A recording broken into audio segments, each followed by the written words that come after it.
قربانی کا انکار کر دیا،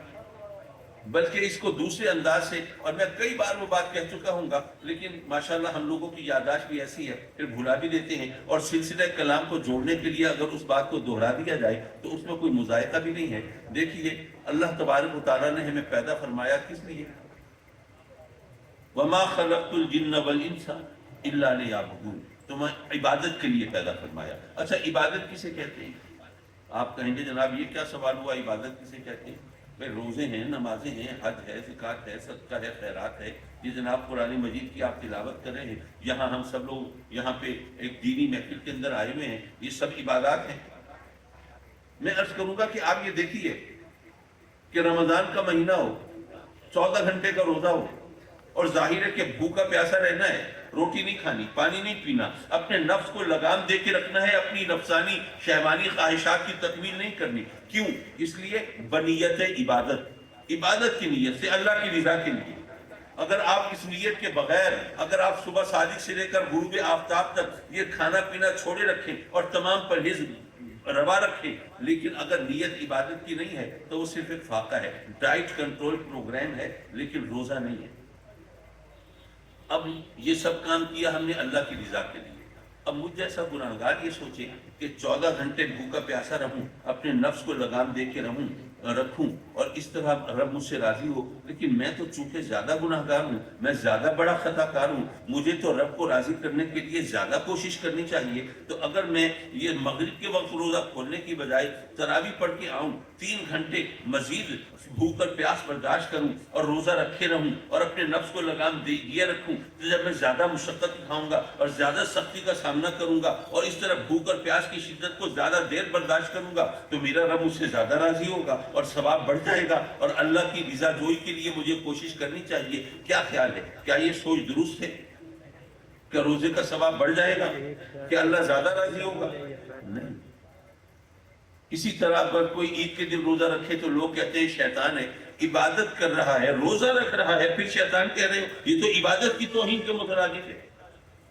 اسی طرح اگر نماز عبادت ہے تو جب سورج طلوع ہوتا ہو، غروب ہوتا ہو یا زوال کے وقت ہو، اگر اس وقت کوئی نماز پڑھنے کھڑا ہو تو جو علماء ہیں، جو مسئلے سے واقف ہیں، وہ روک دیتے ہیں، بھائی ذرا ٹھہر جاؤ۔ وہ کہے کہ جناب کیوں ٹھہر جاؤں، میں اپنے رب کی بارگاہ میں سجدہ ریز ہو رہا ہوں، بتوں کے سامنے تو نہیں جھک رہا، غیر خدا کی عبادت تو نہیں کر رہا، اور اپنے رب کو سجدہ کرنے سے تم روک رہے ہو، نہیں نماز مت پڑھو۔ اور وہ نماز جو جنت کی کنجی ہے، وہ جو مومنین کی معراج ہے، وہ جو دین کا ستون ہے، وہ جو آقا کریم کی نگاہوں کی ٹھنڈک ہے، اس سے روکتے ہو، تو اس کو یہ کہا جائے گا کہ بھائی دراصل یہ اللہ کا حکم ہے کہ اس وقت نماز نہ پڑھو، مجھے بھی سجدہ نہ کرو۔ پتہ چلا نماز عبادت نہیں ہے، روزہ عبادت نہیں ہے، اللہ رسول کا حکم ماننا عبادت ہے۔ جب یہ بات سمجھ میں آ جائے کہ عبادت تو دراصل اللہ رسول کے حکم کی تعمیل کا نام ہے، تو اب یہ سوال بیکار ہو جاتا ہے کہ جناب ایک دن کے اندر اتنے جانور قربان کرنے سے یہ کیا ملے گا؟ ہم عبادت کر رہے ہیں، ہم اللہ اور رسول کا حکم، اس کے حکم کی تعمیل کر رہے ہیں، اپنی منمانی نہیں کر رہے، صرف نفس پرستی نہیں کر رہے، شکم پروری نہیں کر رہے، لذت کام و دہن کا سامان نہیں کر رہے، بلکہ یہ تو ہم اللہ رسول کے حکم کی تعمیل میں کر رہے ہیں۔ اور حدیث شریف میں آتا ہے، ہمیں بتایا گیا ہے کہ قربانی کے دنوں میں تمہیں اللہ جتنا راضی، یہ قربانی کا خون بہانے سے ہوتا ہے نا جانور کا، اتنا کسی اور کام سے راضی نہیں ہوتا۔ تو اس لیے جب اللہ کا حکم آ جائے تو اس کے سامنے اپنی عقل کی ٹانگ اڑانا یہ حماقت ہے، بے وقوفی ہے۔ اس لیے یہ بات ذہن میں رکھنی چاہیے کہ جناب جب قربانی کے دن ہے تو ہمیں جو صاحب استطاعت ہے اسے قربانی کرنی ہے۔ حضرات مکرم، یہ قربانی کی ذرا تاریخ اگر دیکھیں تو اس میں بھی بڑی ایک دلچسپ بات ہے۔ دنیا کے اندر سب سے پہلی قربانی حابیل اور قابیل کے حوالے سے آتی ہے۔ وہ قصہ تو آپ نے سنا ہوگا، ذرا سلسلہ کلام کو مربوط کرنے کے لیے سناتا چلوں۔ سیدنا آدم علیہ السلام اور اماں حوا جب دنیا میں اللہ کے حکم سے یہاں دنیا میں اتارے گئے تو یہاں پر چونکہ رب کائنات کی حکمت کے مطابق یہاں نسل انسانی چلنی تھی، تو اب اماں حوا اور بابا آدم ان کے ملاپ سے یہاں پر ایسا ہوتا تھا کہ جڑواں بچے پیدا ہوتے تھے، ایک بیٹا اور ایک بیٹی۔ اب جب ظاہر ہے کہ بیٹا بیٹی ایک ہی ماں باپ کے ہوں تو وہ تو بہن بھائی ہوئی، اب بہن بھائی کا تو آپس میں نکاح ہو نہیں سکتا، لیکن اس وقت اور رب کے حکم کے مطابق یہ ہوتا تھا کہ جو جڑواں بچے پیدا ہوئے تو جو جس بیٹے کے ساتھ جو بیٹی پیدا ہوئی ان کا آپس میں نکاح نہیں ہوتا تھا، بلکہ جب دوسرا جوڑا پیدا ہوا تو اس سے جو ایک جوڑا بیٹا بیٹی یہ، ایک جوڑا بیٹا بیٹی کا یہ، تو اس بیٹے کی اس کی بیٹی سے نکاح ہوتا تھا، اور یہاں پہ جو لڑکا ہے اس کا اس لڑکی سے نکاح ہوتا تھا۔ یہ ایک اللہ کی طرف سے حکم تھا اور نسل انسانی کو فروغ دینے کا ایک طریقہ تھا۔ اب ایسا ہوا کہ قابیل عمر میں بڑا ہے، حابیل چھوٹا ہے۔ قابیل کے ساتھ جو لڑکی پیدا ہوئی وہ شکل و صورت میں، رنگ روپ میں، خط و خال میں، نقش و نگار میں وہ خوبصورت تھی، زیادہ حسین تھی، جبکہ حابیل کے ساتھ جو لڑکی پیدا ہوئی وہ ذرا اس کے مقابلے میں مدھم تھی، ذرا کم روح تھی۔ تو ایسے میں قابیل نے کہا کہ نہیں، جو لڑکی میرے ساتھ پیدا ہوئی ہے میں تو اسی سے شادی کروں گا۔ اب ظاہر ہے کہ یہ رب کی نافرمانی تھی۔ حضرت آدم علیہ السلام نے اس کو سمجھایا کہ بھائی یہ شریعت کے خلاف ہے، اللہ کے حکم کے خلاف ہے۔ وہ ضد کر گیا کہ نہیں، میں تو اسی سے شادی کروں گا۔ حابیل سے پوچھا، اس نے کہا جی میں تو اللہ رسول کی، اللہ کے احکام پر میں تو راضی ہوں، مجھے تو جو حکم دیا جائے گا میں تو اس کا پابند ہوں۔ اب یہ معاملہ بڑھ گیا حضرت آدم علیہ السلام پر۔ اب یہ ظاہر دونوں بیٹے ہیں، ان کی اولاد ہے، اب کیا کریں؟ تو آپ نے کہا کہ بھئی ایسا کرو کہ پھر تم دونوں قربانی پیش کرو،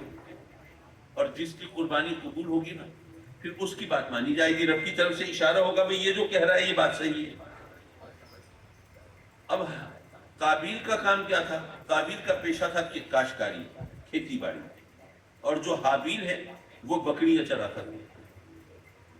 تو قابیل نے اپنی طرف سے جو قربانی پیش کی تو وہ کوئی اجناس،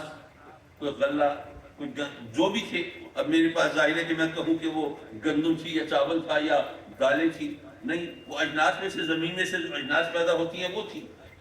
اور چونکہ حابیل کا کام تھا بکریاں اور بھیڑیں چرانا، تو بکری یا بھیڑ اس نے قربانی کے لیے پیش کی۔ اچھا، اب قربانی قبول کیسے ہوئی، کیسے پتہ چلے؟ ہم تو ماشاءاللہ جانور کے گردن پہ ہم نے چھری رکھی، بسم اللہ اللہ اکبر کہا، اور ہمیں یقین ہوا کہ ہماری قربانی قبول ہے۔ لیکن اب وہاں پر مسئلہ یہ تھا کہ کس کی قربانی قبول ہوگی، جس کی، اس کی بات مانی جائے گی۔ اب یہ فیصلہ کیسے ہو؟ تو اس وقت یہ طریقہ تھا کہ جب قربانی پیش کی جاتی تھی تو قبولیت کی سند یہ ہوتی تھی، نشانی یہ ہوتی تھی کہ جو قربانی قبول ہوتی تھی اس کو اللہ کی طرف سے آگ ظاہر ہوتی تھی، وہ اس کو چٹ کر جاتی تھی، اس کو کھا جاتی تھی، اور یہ سمجھا جاتا تھا، یقین ہوتا تھا یہ قربانی قبول ہو گئی۔ اب وہ دونوں بھائیوں کی قربانی گزر دی گئی۔ قابیل کی قربانی وہ اجناس کی صورت میں، حابیل کی قربانی وہ جانور کی صورت میں۔ اب جب دعا کی گئی کہ مولا یہ اس میں سے جو قربانی قبول ہوگی اسی کا حکم، اسی کی بات مانی جائے گی، تو وہ اپنی قدرت سے قربانی قبول فرما لیں، تو جناب آگ ظاہر ہوئی اور اس نے حابیل کی قربانی قبول کر لی۔ وہ جو آگ آئی اس نے اس بکری کو، اس بھیڑ کو بھسم کر دیا اور وہ غائب ہو گئی۔ تو اب پتہ چل گیا کہ اللہ کی مرضی یہ ہے کہ جو حابیل کہہ رہا ہے اسی کے مطابق عمل ہونا چاہیے۔ لیکن قابیل نے اس پر خوشنودی کا اظہار نہیں کیا، ماننے کی بات نہیں کی، اس پر آمادہ نہ ہوا، بلکہ حابیل کو اس نے قتل کی دھمکی دی۔ اچھا، اب یہ اللہ کی طرف سے حکمتیں ہیں۔ انہی دنوں میں سیدنا ابراہیم علیہ السلام مکہ کی طرف روانہ ہوئے۔ مکہ جو ہے کعبہ اور روئے زمین پر اللہ کا پہلا گھر ہے، یہ سیدنا آدم علیہ السلام کی موجودگی میں تعمیر ہو چکا تھا۔ تو وہ مکے کی طرف روانہ ہوئے اور ان کی غیر موجودگی میں قابیل نے سوچا کہ میں حابیل کو قتل کر دوں تو اس طرح میرا کوئی رقیب، کوئی حریف، کوئی مد مقابل نہیں رہے گا اور اس طرح میری مرضی پوری ہو جائے گی۔ اب قتل کرے کیسے؟ اب وہ ابتدائی زمانہ ہے، اس وقت یہ قتل و غارت گری کا سلسلہ نہیں تھا، یہ خودکش حملے نہیں ہوتے تھے، یہ کلاشنکوف، ریوالور، یہ چاقو، چھریاں، یہ چیزیں ابھی نہیں بنی تھی۔ اب وہ قتل کیسے کرے؟ تو اس وقت شیطان نے اپنے مکر سے، چونکہ وہ تو چاہتا تھا نافرمانی، وہ تو چاہتا تھا فساد ہو، تو وہ تو چاہتا تھا قتل و غارت گری کا بازار گرم ہو، تو اس نے ایسا کیا کہ ایک کوے کے روپ میں آیا، دوسرے کوے کو پتھر مار کے اس نے ہلاک کیا۔ اب قابیل کو سمجھ میں آ گیا کس طرح مارنا ہے۔ اب حابیل چونکہ ریوڑ چرانے والا ہے، بکریاں چرانے والا ہے، تو وہ تھک ہار کے جناب سویا ہے، تو قابیل نے اسی سبق کے مطابق جو سیکھا تھا وہ پتھر مار کے سر کچل کے ان کو قتل کر دیا۔ اب قتل تو کر دیا، اب وہ لاش کا کیا کرے، کیسے چھپائے؟ کیونکہ ظاہر ہے کہ قتل کا جرم اس کے کھاتے میں پڑے گا تو اس کو پھر سزا ملے گی، پھر اس کی بات تو نہیں پوری ہوگی۔ اب وہ اس لاش کو بورے میں ڈال کے وہ اٹھائے پھرتا ہے کندھے پہ، سمجھ نہیں آ رہی ہے کیا کرے اس کا۔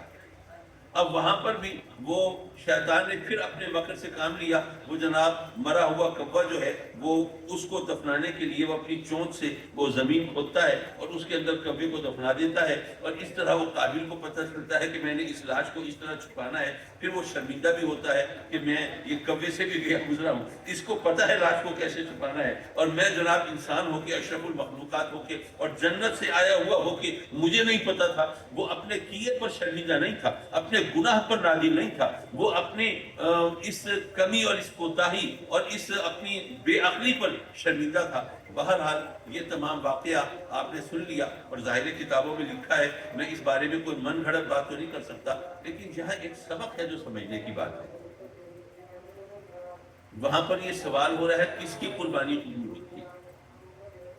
جو قابل نے جو قربانی رکھی تھی وہ اجناس اسمار تھے، وہ کوئی پھل کے پودے نہیں تھے، کوئی نشہ آور کوئی پوست کی کاشت نہیں تھی، اور کوئی زہریلی جڑی بوٹیاں بھی نہیں تھی، یعنی قربانی کے اندر کوئی خرابی نہیں تھی۔ جو بات کہہ رہا ہوں اس کو سمجھنے کی کوشش کیجئے۔ اب ایک قربانی قبول ہونی ہے، ایک رد ہونی ہے۔ جو قربانی رد ہوئی اس قربانی میں کوئی خرابی نہیں تھی، کوئی نشہ آور پودا نہیں تھا، کوئی زہریلی چیز نہیں تھی، کوئی حرام چیز نہیں تھی، لیکن وہ رد کر دی گئی۔ پتہ یہ چلا قربانی میں خرابی نہیں تھی، خرابی تھی قربانی کرنے والے میں۔ اب آج کل لوگ یہ تو مسئلے پوچھتے ہیں کہ یہ جانور کے اندر کیا کیا چیزیں ہونی چاہیے تو اس کی قربانی قبول ہوگی۔ یہ کوئی نہیں آ کے سوال کرتا کہ جناب یہ بتائیے کہ قربانی کرنے والا جو ہے وہ کیسا ہونا چاہیے تب قربانی قبول ہوگی۔ یہ روئے زمین پر پہلی قربانی پیش کی جا رہی ہے، اس میں ہمارے لیے سبق ہے، لیکن ہم وہ سبق اگر ہم بھلا دیں تو یہ ہماری خوش فہمی ہے، ہماری کوتاہی ہے اور ہماری لغزش ہے۔ تو یہ ذہن میں رکھیے، بے شک مسئلے کی روح اپنی جگہ پہ، مسئلہ شریعت کا فیصلہ تو ظاہر پہ ہوتا ہے نا۔ اب جناب کوئی شخص جانور قربان کر رہا ہے تو وہ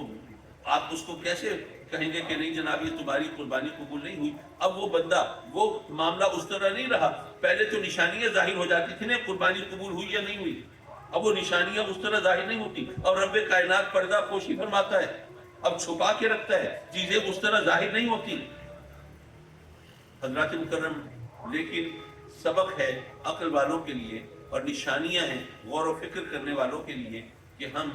اس قربانی دنیا کے اندر پہلی قربانی سے سبق سیکھیں کہ جو قربانی رد کی گئی تھی وہ قربانی کے اندر خرابی نہیں تھی، قربانی کرنے والے میں خرابی تھی۔ اگر آج بھی قربانی کرنے والا حلال کی بجائے اگر حرام مال سے قربانی کر رہا ہو، اگر وہ اس کی نیت بھی وہ اللہ اور اس کی رسول کی اور شریعت کی احکام کی تعمیل نہ ہو بلکہ صرف دکھاوا ہو یا صرف شکم سیری اور شکم پروری ہو، تو پتہ چلے گا کہ اس کی نیت کی خرابی کی وجہ سے پھر وہ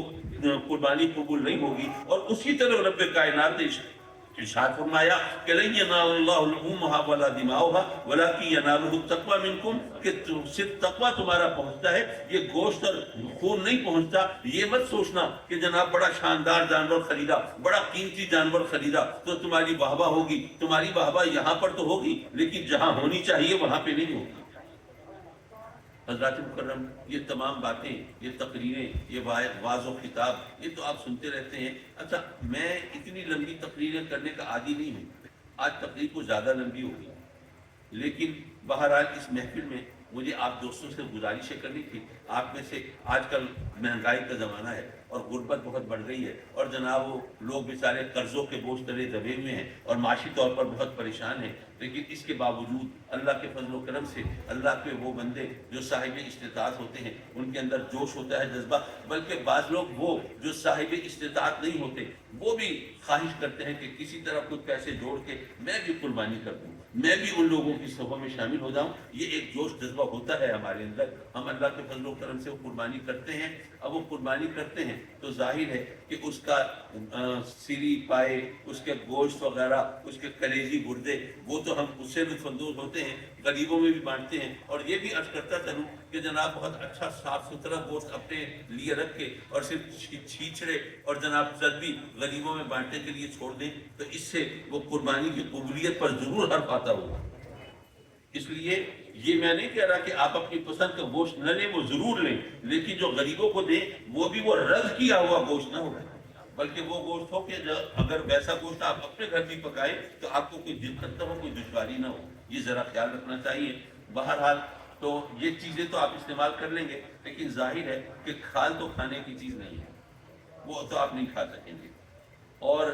جب وہ کھال آپ نہیں کھا سکیں گے تو ظاہر ہے کہ یا تو شریعت کے مطابق، فتوے کے مطابق، اگر آپ اپنے استعمال کے لیے رکھنا چاہیں، اس کھال کو مسلح کے طور پر استعمال کرنا چاہیں، یا جیسے مجھے یاد ہے ہمارے بچپن میں، آج کل تو وہ لوگ بھی موجود نہیں ہوں گے جنہوں نے دیکھا ہو کہ ہمارے ماشکی جو ہے وہ کس طرح وہ مشک بنا کے اور جناب وہ اس سے پانی بھر بھر کے لایا کرتے تھے، جب یہ سینٹرل واٹر سپلائی سسٹم نہیں ہوا کرتا تھا، پانی کی ٹنکیاں نہیں بنی ہوتی تھی، تو لوگ اپنے گھروں میں وہ گھڑے اور حمام وغیرہ رکھتے تھے اور وہ ماشکی کو پیسے دیتے تھے کہ بھئی جا کے وہ پانی لا کے ہمارے گھروں میں بھر دو، تو وہ چمڑے سے بنی ہوئی یا بعض اوقات ربڑ سے بنی ہوئی وہ مشک ہوتی تھی اور اس سے پانی بھرتے تھے۔ اب وہ صورت تو رہی نہیں، اب وہ کھال کس طرح استعمال کی جائے گی؟ یا تو آپ اپنے وہ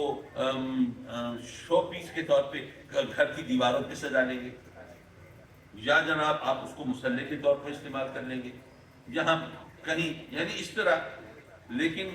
اب کھال کو خشک کرنا اور اس کو اپنے استعمال کے لیے تیار کرنا یہ بھی ایک فن ہے، ہر ایک تو فنکار نہیں ہے، تو اس لیے یہ اس طرح استعمال کرنا اب تو تقریباً نہ ہونے کے برابر ہے، تو ظاہر ہے کہ اس کو ڈسپوز آف کریں گے تو مسئلہ یہ ہے کہ وہ آپ قصائی کو وہ اس کی اجرت کے طور پر نہیں دے سکتے، یہ نہیں کہہ سکتے کہ بھئی یہ اس جانور کو تم ذبح کر لو، یہ جانور کی کھال اور اس کے ساتھ یہ تھوڑے پیسے اور لے لو، یہ تمہاری اجرت ہو گئی، اجرت کے طور پر نہیں دی جا سکتی، وہ پھر غریبوں کا اور مسکینوں کا وہ حصہ ہے، وہ ان کو پہنچنی چاہیے۔ تو اگر آپ کے عزیزوں میں، رشتہ داروں میں یا آپ کے پڑوسیوں اور ہمسایوں میں کوئی مستحق ہے اور آپ اس کو دینا چاہیں تو ان کا پہلا حق ہے، اس میں کوئی شک نہیں، لیکن وہ بیچارہ جس کو آپ دیں گے اس کے لیے بھی مسئلہ ہوگا، اس کا کروں کیا، کس طرح جا کے بیچوں اور کیا کروں۔ بہرحال اگر آپ وہ کھال ہمارے ان دینی اداروں کو دیں، مدارس کو دیں جہاں غریب طلباء علم حاصل کرتے ہیں، تو الحمدللہ ان کے پاس سسٹم ہوتا ہے، وہ کھالیں جمع کر کے وہ جو کھالوں کے سوداگر ہوتے ہیں وہاں تک پہنچاتے ہیں۔ یہ اور بات ہے کہ مجھے یاد ہے کہ آج سے 15-20 سال پہلے وہ اس وقت کھالوں کی قیمت صحیح رکھتی تھی، آج کل یہ میرا خیال ہے ان لوگوں کی ملی بھگت ہے، ورنہ دنیا کے اندر کوئی چیز سستی نہیں ہو رہی ہے۔ میں اس وقت کوئی سیاست نہیں بول رہا اور میں اس وقت پیٹرولیم کی مصنوعات پر بھی گفتگو نہیں کرنا چاہتا، لیکن ہر ایک کو پتہ ہے کہ دنیا کی کون سی چیز ہے جو آج سے 20-25 سال پہلے تو وہ مہنگی تھی اور آج سستی ہو گئی ہو، جبکہ ساری دنیا کے اندر اس کی مارکیٹ چل رہی ہو۔ ساری دنیا کے اندر جو لیدر کی بنی ہوئی چیزیں ہیں ان کی قیمتیں آسمانوں کو چھو رہی ہیں۔ جو باہر کے ممالک سے اگر آپ کوئی لیدر جیکٹ خریدیں، بلکہ چھوٹا سا پرس جو آپ رکھتے ہیں جیب میں وہ خریدیں تو وہ کئی ہزار کا ملتا ہے، لیکن یہاں پر پورے جانور کی کھال کئی ہزار میں نہیں بکتی۔ یہ ان لوگوں کی ملی بھگت ہے، یہ آپس کے اندر ان کا یہ چکر ہے۔ بہرحال جو بھی ریٹ لگتا ہے اگر وہ آپ مدرسوں میں دیں تو وہاں پہ ان کا ایک بہتر استعمال سامنے آتا ہے، اور میں باقی مدرسوں کے بارے میں تو نہیں جانتا، لیکن یہ مدرسہ مصباح العلوم مجھے تو بچپن کا دھندلا سا خاکہ، بہت چھوٹا تھا میں، ابا جی قبلہ رحمۃ اللہ علیہ کے ساتھ میں آیا تو اس وقت مصباح العلوم مجھے یاد پڑتا ہے کہ ایک اندر محلے کے اندر کہیں گلی میں تھا اور وہ کارنر کی مسجد تھی اور اس کی چھوٹی چھوٹی دیواریں تھیں، اور وہ اس کے ساتھ میں چل کے ابا جی قبلہ کے ساتھ جا رہا تھا مدرسہ جامعہ مصباح العلوم کے یہ جلسے میں شرکت، اور مولانا غلام حیدر صاحب علیہ رحمہ وہ اس وقت ماشاءاللہ اس کے وہ صدر مدرس تھے، وہ تمام منظر میری آنکھوں کے سامنے ہے۔ تو یہ ابا جی قبلہ کی ہاتھوں کی پلی ہوئی یہ نشانی ہے، اور یہ ادارہ اور یہ الحمدللہ جس طرح کام کر رہا ہے وہ بھی آپ جانتے ہیں۔ میں یہاں کے مدرسین کو خاص طور پر مفتی الطاف صاحب کو اور ان کے جو رفقائے کار ہیں ان کو خراج تحسین پیش کرتا ہوں کہ انہوں نے مصباح العلوم کو صحیح خطوط پر استوار کیا ہے، لے کے چلے ہیں اور الحمدللہ خدمت ہو رہی ہے۔ یہ طلبہ یہاں پر پڑھ رہے ہیں اور صرف قرآن مجید ناظرہ یا حفظ نہیں کر رہے، بلکہ باقاعدہ یہ احادیث کا وہ کتابوں کا بھی سلسلہ یہاں پہ جاری ہے۔ اللہ کے کرم سے یہ اس کا فضل ہے۔ تو میری آپ سے درخواست یہ ہے کہ اگر کوئی کسی اور غریب، کسی اور مستحق کی مدد کرنا مقصود نہ ہو تو پھر آپ وہ قربانی کی کھالیں کسی اور ادارے کو دینے کی بجائے، اور خاص طور پر جن سے آپ کے عقیدے کا اختلاف ہو ان کو یہ نہ دیں۔ وہ اس لیے کہ عقیدے کا جن سے اختلاف ہے، اگر آپ ان کے ساتھ حسن سلوک کریں گے تو آپ کا دیا ہوا پیسہ، آپ کی بخشی ہوئی کھال، یہ اس سے جو کچھ بھی ان کو تقویت ملے گی وہ آپ کے عقیدے کے خلاف استعمال ہوگی۔ تو اس کو تو کہتے ہیں اپنی جوتی اپنا سر۔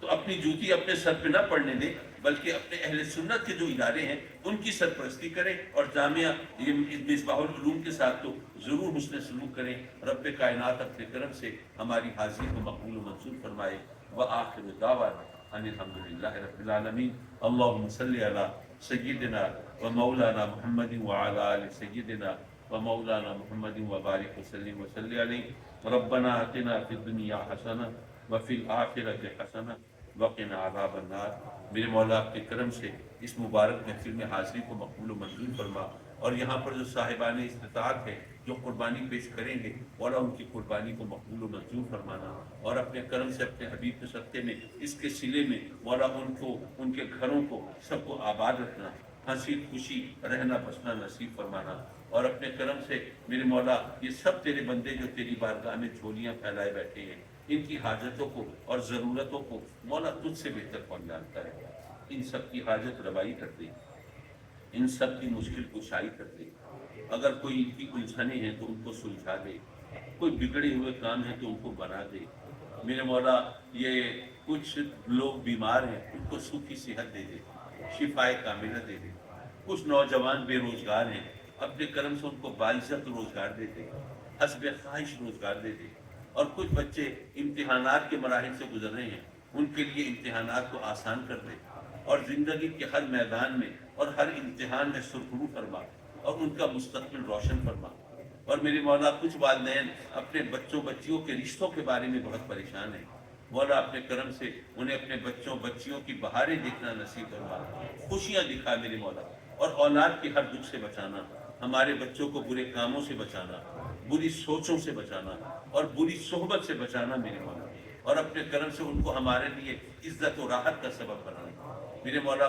آج کل تیرے بندے روز ہی رزق کی تنگی کا شکار ہیں، بڑے مشکل ہو گئی ہے دو وقت عزت سے روٹی کمانا۔ پہلے ہم کہتے تھے دال روٹی مل جائے تو بڑا گزارا ہو جائے گا، اب تو دال کی بھی بات نہیں، دو وقت روٹی مل جائے تو وہ بھی تیرے کرم کی بات ہے میرے مولا۔ اس غربت سے چھٹکارا عطا فرما اور کھلا اور کشادہ رزق عطا فرما، اور اپنے کرم سے اپنے حبیب کے صدقے میں مولا ہم عید قربان منا رہے ہیں، اور یہ قربانی یہ دراصل شرف انسانیت ہے۔ یہ انسان ہے جو ایثار اور قربانی کے راستے پہ چلتا ہے۔ یہ تو باقی جو جانور ہوتے ہیں جو کسی کو بھی دھکا کھیل دے کے صرف اپنا پیٹ پالنے کی فکر کرتے ہیں میرے مولا، اپنے کرم سے اس عید قربان سے ہمیں جو سبق ملتا ہے ہمیں اس کو اپنانے کی توفیق عطا فرما، اور سنت ابراہیمی پر صحیح طور پر عمل پیرا ہونے کے قابل بنا میرے مولا، اور اپنے کرم سے ان کے گھروں کو آباد رکھنا، گھر والوں کو آباد رکھنا، خوشیاں اور سکھ عطا فرما، اور جو چیزیں دکھ دیتی ہیں خوشیاں چھینتی ہیں ان سے بچا میرے مولا۔ ہم سب کو اپنے سجدوں کی لذت دے دے، اپنی عبادت کا ذوق دے دے، اپنے احکام کی تعمیل کی توفیق دے دے۔ اس ادارہ مصباح العلوم کو دن دگنی رات چوگنی ترقی عطا فرما، اور یہاں پڑھنے والے طلباء کو، پڑھانے والے اساتذہ کو، اس کی سرپرستی کرنے والے اہل غنی کو، اہل خیر کو میرے مولا اپنے کرم سے دارین کی سعادتیں عطا فرما، دین و دنیا کی نعمتیں عطا فرما میرے مولا۔ ہم نے جو کچھ بھی مانگا ہے اپنی اوقات سے بہت بڑھ کے مانگا ہے۔